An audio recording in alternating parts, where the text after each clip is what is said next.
सुबह उठी तो आंखें बोझिल हो रही थी और सिर भारी हुआ जा रहा था। रात को सास और फिर पति के संग हुई बहस की वजह से आज उसका मन किसी से भी बात करने को न हो रहा था। न चाहते हुए भी भारी मन से पति के लिए टिफिन बनाकर उन्हें नौकरी के लिए विदा किया और फिर आंखें बंद कर बैठ गई। वैसे भी इंसान को अपनी समस्याओं का कोई हल नहीं मिलता तो अंतिम सहारे के रूप में वह आंख बंद कर प्रकृति के बारे में सोचने लगता है। अब बंद भी करी है नाटक और रसोई की तैयारी कर। तभी उसके कानों में तीखा स्वर गूंजा। अपनी सास की बात का कोई जवाब न देकर वह हाथ जोड़कर अपनी जगह से खड़ी हो गई। सास से उसकी नज़रें मिली। एक क्षण वह वहाँ रुकी और फिर चुपचाप रसोई में आ गई। उसके वहाँ से उठते ही उसकी सास अपनी रोज़ की क्रिया में मगन हो गई। अभी भी कल वाली ही बात पर विचार कर वह अनमनी सी रसोई के प्लेटफार्म के पास खड़ी हुई थी। तभी रसोई के प्लेटफार्म की बगल वाली खिड़की से उसकी नज़र बाहर जाकर टिक गई। रसोई घर के बाहर खाली पड़ी जगह में पड़े अनुपयोगी सामान के ढेर पर कुछ दिनों से कबूतर का एक जोड़ा तिनका तिनका जोड़कर घोंसला बनाने की कोशिश कर रहा था। लेकिन थोड़े से तिनके इकट्ठे करने के बाद दोनों में न जाने किस बात को लेकर जोर जोर से अपने पंख फड़फड़ाते हुए सारे तिनके बिखर कर जमीन पर आ गिरते। जैसे तैसे आपस में लड़ते झगड़ते और फिर एक होकर आखिरकार घोंसला तो उन्होंने तैयार कर ही लिया था। और कबूतरी घोंसले में अपने अंडों को सेती हुई कई दिनों से तपस्यारत इत्मीनान से बैठी हुई थी। उसे आज घोंसले में कुछ हलचल नजर आई। अपनी जिज्ञासा मिटाने के लिए वह खिड़की के पास के दरवाजे से बाहर गई और अपने पैरों के पंजों को ऊंचा कर घोंसले पर नज़र डालने लगी। उसकी इस हरकत पर घोंसले में बैठी हुई कबूतरी सहम कर अपनी जगह से थोड़ी सी हिली। 2 अंडों में से एक फूट चुका था और एक नन्हा सा बच्चा मांस के पिंड के रूप में कबूतरी से चिपका हुआ बैठा था।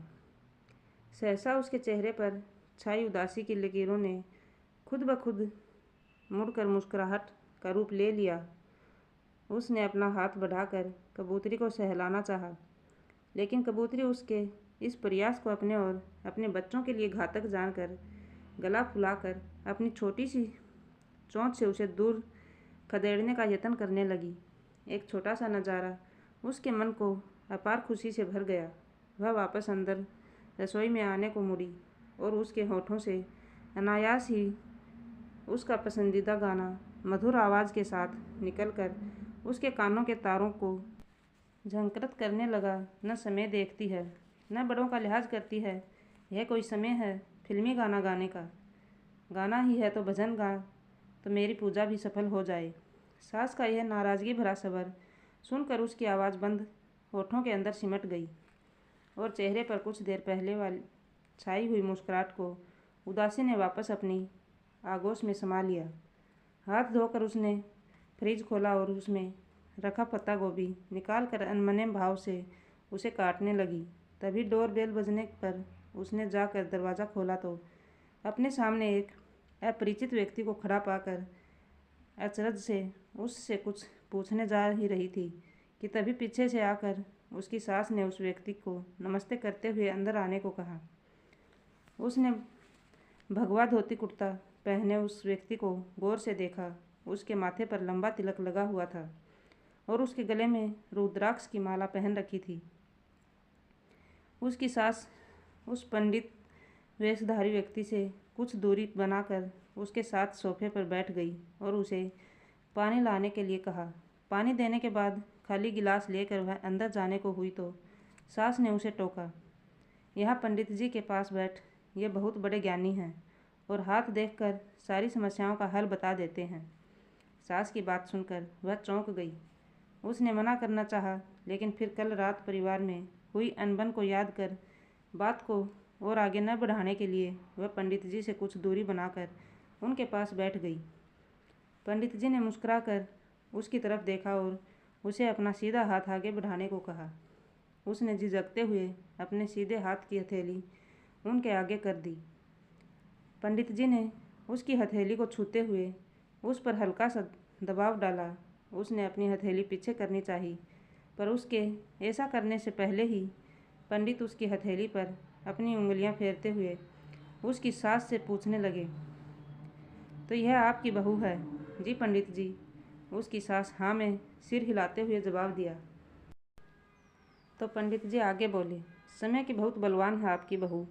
इसके हाथ की रेखाएं बता रही हैं कि इसे अपने पिता की संपत्ति से बहुत बड़ी धनराशि प्राप्त हुई है और उसी धनराशि से आप सबके समय संवरने वाले। उसने पंडित पर एक नज़र डाली। पंडित जी बड़े ही ध्यान से उसकी हथेली की रेखाओं को देखकर उसका वर्तमान बता रहे थे। जी पंडित जी, आप तो ज्ञानी हैं। गांव में इसके पिता की कई एकड़ ज़मीन बुलेट ट्रेन के प्रोजेक्ट में सरकार ने ले ली है। इसका कोई भाई या बहन तो है नहीं, तो उसी के पैसे से इसके पिता ने इसके नाम 20 लाख रुपए की एफडी कर दी है। उसकी सास ने पंडित जी की बात का जवाब दिया तो उसने अपनी सास की तरफ देखा। उसे अपनी सास का पंडित जी के सामने इस तरह अपनी निजी बातें शेयर करना पसंद नहीं आया, लेकिन वह उनकी उम्र का लिहाज कर कुछ भी न बोल पाई। तभी पंडित जी ने कहा, यह अपने पिता की इकलौती संतान है। इसी से इसके हाथ की रेखाएं बता रही हैं कि भविष्य में इसे अपने पिता से और भी बड़ी रकम मिलने की उम्मीद है। पंडित जी की बात सुनकर उसकी सास के चेहरे पर मुस्कान तैर गई और वह खुश होते हुए बोली, यह तो बड़ी अच्छी बात बताई पंडित जी आपने। लेकिन अब मैंने जो समस्या आपसे कही थी उसका समाधान भी तो बताइए। समाधान तो एक ही है। उन पैसों को मिलाकर जो घर आपका बेटा ले रहा है वह आपके बेटे की राशि और घरों को देखते हुए आपके नाम ही होना चाहिए। अगर वह घर आपके बेटे के नाम हुआ तो उसे भविष्य में बहुत ज़्यादा ही आर्थिक नुकसान होगा। यह सब साफ साफ मैं आपकी बहू के हाथ की लकीरों में देख पा रहा हूँ। पंडित जी की कही यह बात उसके लिए असहनीय थी। वह नहीं चाहती थी कि घर के निजी मामलों में बाहर का कोई भी इंसान दखलंदाजी करे। उसने पंडित जी की बात सुनकर एक झटके से अपनी हथेली उनकी पकड़ से छुड़ाई और गुस्से से बोली, यह हमारे घर का निजी मामला है और इसमें आपको कोई भी सलाह सूचन करने का कोई अधिकार नहीं है। मैं बिल्कुल भी नहीं विश्वास करती हाथ की लकीरों पर। अपनी बहू का यह रवैया देखकर सास गुस्से से लाल हो गई और उसने उसे डांटते हुए कहा, बहू माफ़ी मांग पंडित जी से। मेरे कहने पर जितेश ने ही इनको घर आने की निमंत्रण दिया था। मैं माफ़ी चाहती हूँ पंडित जी आपसे मुझे कोई शिकायत नहीं है, लेकिन मेरे पिता से मिली संपत्ति पर सिर्फ मेरा अधिकार है और उसके बारे में मैं कोई भी फैसला लेने का हक सिर्फ मेरा ही है। आप तो क्या घर के किसी भी सदस्य को इस बारे में बहस करने का कोई अधिकार नहीं है। उसने बड़े ही तीखे मिजाज से पंडित जी की तरफ देखते हुए कहा और फिर गुस्से से अंदर रसोई में आकर वापस अपना काम करने लग गई। उसकी सास को अपनी बहू का इस तरह पंडित जी का अपमान करना और उन्हें पंडित जी की निगाहों में नीचा दिखाना बिल्कुल भी पसंद न आया। पंडित जी के सामने तो वह उसे कुछ न बोल पाई, लेकिन कुछ देर पंडित जी से बातें कर उन्हें तगड़ी फीस देकर विदा करने के बाद वह खुद रसोई में आ गई। यह तूने ठीक नहीं किया बहू। पैसों की गर्मी से अपनी धाक जमाना बंद कर दे, वरना बहुत पछताना पड़ेगा। अपनी सास की धमकी भरी आवाज़ सुनकर उसने अपनी आंखों से बह रहे आंसुओं को पोंछते हुए जवाब दिया, अपने हक की बात ही तो कर रही हूँ। क्या बुरा कह दिया मैंने? जो नया मकान अपने नाम पर करवाने की बात कह दी तो पैसा भी तो मेरा ही ज़्यादा लग रहा है उसे खरीदने में। जितेश जो तेजल 10 लाख ही ले रहे हैं और यह भी लोन लेकर।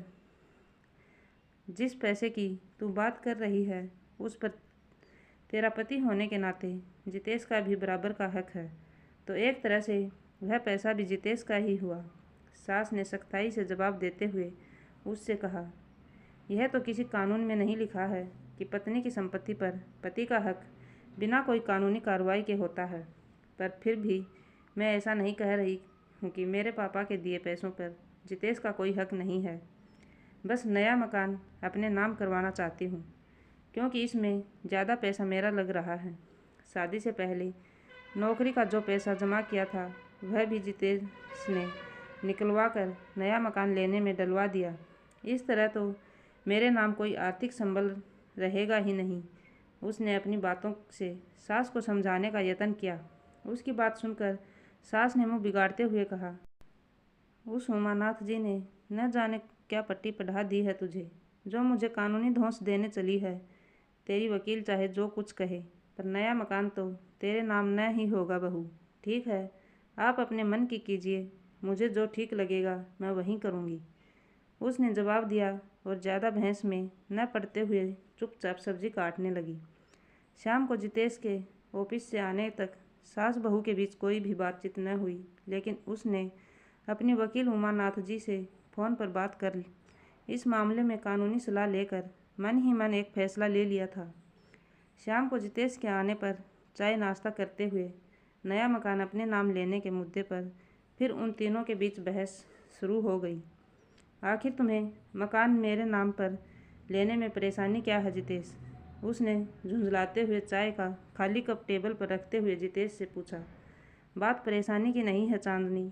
आज तक हमारे खानदान में कभी भी पुरुष के रहते औरत के नाम पर जमीन जायदाद नहीं हुई है। यह परंपरा रही है हमारे खानदान की। पति के रहते पत्नी के नाम जमीन जायदाद करना शुभ नहीं माना जाता। जितेश ने साफ शब्दों में न कहते हुए उसे जवाब दिया। शुभ अशुभ कुछ नहीं होता जितेश। समय की नज़ाकत को समझते हुए गलत परंपराएं और जिद छोड़ी जा सकती हैं जितेश। तुम्हारे और मम्मी जी के कहने पर शादी के बाद मैंने भी अपनी जिद छोड़कर नौकरी छोड़ दी थी ना, तो कम से कम अब तुम भी तो थोड़ा झुको, पिछली बातें याद कर। जवाब देते हुए उसकी आंखें गीली हो रही थी। बहू, खानदानी परंपराएं तोड़ी नहीं जाती। बात अगर जिद छोड़ने की है तो झुकना तो तुझे ही चाहिए। पुरुष कभी औरत के आगे नहीं झुकता। उसकी बात सुनकर सास ने अपना मंतव्य रखा। देखो चांदनी, तुम पिछले 10 दिन से इस बात को लेकर घर का माहौल तंग बनाए हुए हो। कल रात से तो हद ही कर दी तुमने। मेरे बिना पूछे तुमने उस वकील, क्या नाम था, हाँ, उमानाथ जी को अपने घर के मामले में डाला। तब मैंने कुछ नहीं कहा, लेकिन अब तो पानी सिर से ऊपर जा रहा है। मम्मी कह रही थी तुमने आज सुबह पंडित जी को भी भला बुरा कहकर उनकी हाजिरी में मम्मी की इंसल्ट की। अपनी औकात में रहना सीखो, वरना मुझे भी अपनी उंगली टेढ़ी करनी आती है। जितेश ने जला देने वाली नज़र उसकी तरफ डाली तो एक पल को वह सहम गई, लेकिन फिर अगले ही क्षण उमानाथ जी की दी हुई सलाह उसके जहन में तैर गई और यह पूरे आत्मविश्वास से बोलने लगी। ठीक है, मैं अपने औकात में ही रहूँगी, लेकिन मेरी औकात क्या है यह मैं खुद तय करूँगी। तुम्हारे कहने का मतलब क्या है? धमकी दे रही हो या समझौता कर रही? जितेश ने उसका जवाब सुनकर शंका भरी नज़र उस पर डाली। हो उसने अब एक ठंडी आह भरी और आगे कहा, जिंदगी में पैसा झगड़ा करवाता है, यह बात सुन रखी थी, लेकिन अब अनुभव भी कर ली है। पापा के मुझे दिए गए पैसों को लेकर हमारे घर की सुख शांति भंग हो रही है, तो सोच रही हूँ उनका दिया सारा पैसा उन्हें वापस कर दूँ। इससे घर में शांति तो बनी रहेगी। नया मकान आज नहीं तो 10-15 साल बाद तुम खुद अपनी कमाई से ले ही लोगे। जैसे ही उसने अपनी बात पूरी की, जितेश का चेहरा सफ़ेद पड़ गया। वह हड़बड़ाता हुआ बोला, तुम ऐसा हरगिज़ नहीं कर सकती। क्यों नहीं कर सकती? मैं यह फैसला ले सकूं, इतनी तो औकात है मेरी। जितेश जवाब देते हुए उसने जितेश को घूरा तो उसके तेवर और आत्मविश्वास देखकर जितेश तुरंत कुछ नहीं बोल पाया। उसने अपनी मम्मी की तरफ देखा और उनकी आंखों से एक इशारा पाकर वह बिगड़ी हुई बात संभालते हुए उसे समझाने लगा। यह समय आवेश में आकर इस तरह का फैसला लेने का नहीं है। इस वक्त तुम गुस्से में हो। अपने परिवार का हित ध्यान में रखकर फिर से सोचो और हम फिर किसी दिन इस बारे में बात करेंगे। वह दिन कभी नहीं आएगा जितेश, मैं अच्छी तरह से समझ गई हूँ। मेरे नाम से संपत्ति कर देने से तुम खुद को इनसिक्योर या छोटा फील करोगे। इसी से तुम यह फैसला नहीं ले पा रहे हो, लेकिन मैं अपने फैसले पर अडिग हूँ। या तो मकान मेरे नाम से होगा या फिर मैं अपने पापा का सारा पैसा उन्हें लौटा दूँगी। तुम गलत समझ रही हो चांदनी। बात खुद को छोटा फील कराने वाली नहीं है। जब तक मैं हूँ तब तक संपत्ति वगैरह जैसे लफड़ों में तुम्हें नहीं पड़ना चाहिए। जितेश ने उसकी बात का जवाब दिया तो चांदनी ने अब विस्तार से कहा, अगर तुम्हारा सोचना ऐसा ही है तो तुम गलत हो जितेश। अपने जीवन साथी को जीवन की आवश्यक चीज़ों से दूर रखकर तुम उसे केवल औरत होने के नाम पर कमज़ोर बना रहे हो। याद करो वह दिन जब पापा जी के जाने के बाद गांव वाली ज़मीन को लेकर कितनी दिक्कतें हुई थी। मम्मी जी को उस बारे में थोड़ा भी पता होता तो वह ज़मीन तुम्हारे ताऊजी हड़प न कर पाते। उसकी बात सुनकर कुछ देर के लिए कोई कुछ नहीं बोला। वह अपनी जगह से उठकर चाय नाश्ते की खाली प्लेट्स लेकर रसोई में जाने लगी। तभी पीछे से उसे उसकी सास की आवाज़ सुनाई दी, जितेश, बहू की बात कुछ हद तक सही तो है। तेरे पापा ने मकान संपत्ति के मामले में मुझे बिल्कुल अनजान रखा था। इसी से आज जो कुछ हमारा होना था वह हमारे पास नहीं है। बहू को कम से कम अपने अधिकारों के बारे में तो पता है, और अपने अधिकार को लेकर अगर वह अपनों से भी लड़ रही है तो कुछ गलत नहीं कर रही है। लेकिन मम्मी, मकान उसके नाम।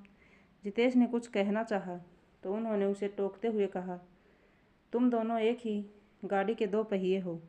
क्या फ़र्क पड़ता है अगर घर बहू के नाम भी हुआ तो? आखिर मकान को घर तो उसे ही बनाना है। अपनी मम्मी के फैसले पर सहमति जताते हुए जितेश आगे कुछ नहीं बोला। चांदनी ने पीछे पलटकर उसे देखा तो उसकी तरफ देखकर वह मुस्कुरा दिया, और वह समझ गई कि मैं अपना अधिकार को ले लिया। यह कहानी आपको कैसे लगी कमेंट के माध्यम से हमें ज़रूर बताएं, और ऐसी ही कहानी सुनने के लिए मेरे चैनल को लाइक और सब्सक्राइब ज़रूर करें। धन्यवाद।